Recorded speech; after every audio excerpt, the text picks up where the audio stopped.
כל הכבוד גרי. כל הכבוד, חבל על הזמן. קרב אליפות נגד אלבוי בפסח, יפה. קיבלתי את מה שרציתי, לא? כנראה שכל מה שהייתי צריך לעשות זה לבקש. אתה יודע מה אני חושב, גרי? אני חושב שאתה מפחד. אני חושב שאתה מפחד שאני אלך, ואז הארגון המסריח שלך לא ישווה כלום. שאני אלך וכולם ילכו אחריי. אתה מפחד שאני אלך למתחרים, יחתום אצלם, ואז הם יאכלו אותך בלי מלח, לא? נכון? קלעתי בול. אתה יודע מה עוד אני חושב, גרי? אני חושב שאתה פוחד ממני.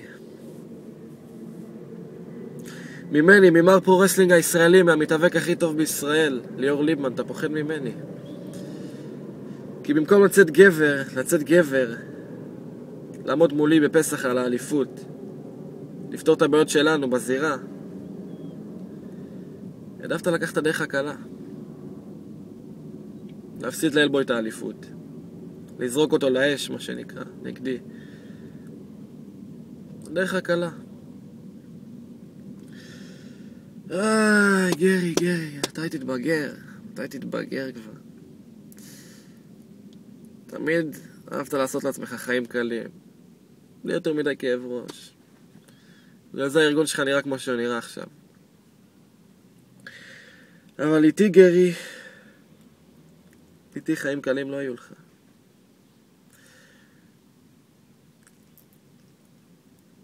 כל מה שהייתי צריך לעשות זה לבקש, לא? לא? ביקשתי, קיבלתי. נתת לי קרב אליפות כמו שרציתי. אז אולי אני אבקש עוד כמה דברים. מה אכפת לי? מה, אני פרייר? הרי שנינו יודעים שאתה תיתן לי את מה שאני מבקש, ואם לא תיתן לי, אז חבל, אז אני אלך. וכבר עברנו על זה שאתה מפחד, לא?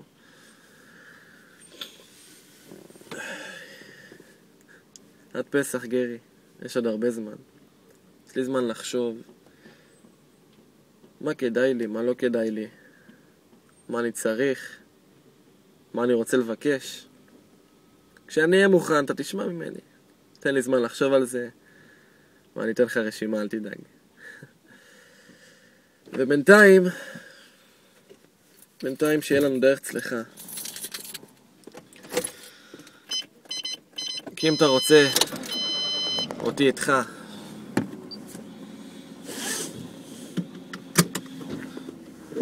אז יש לנו עוד נסיעה ארוכה לעשות.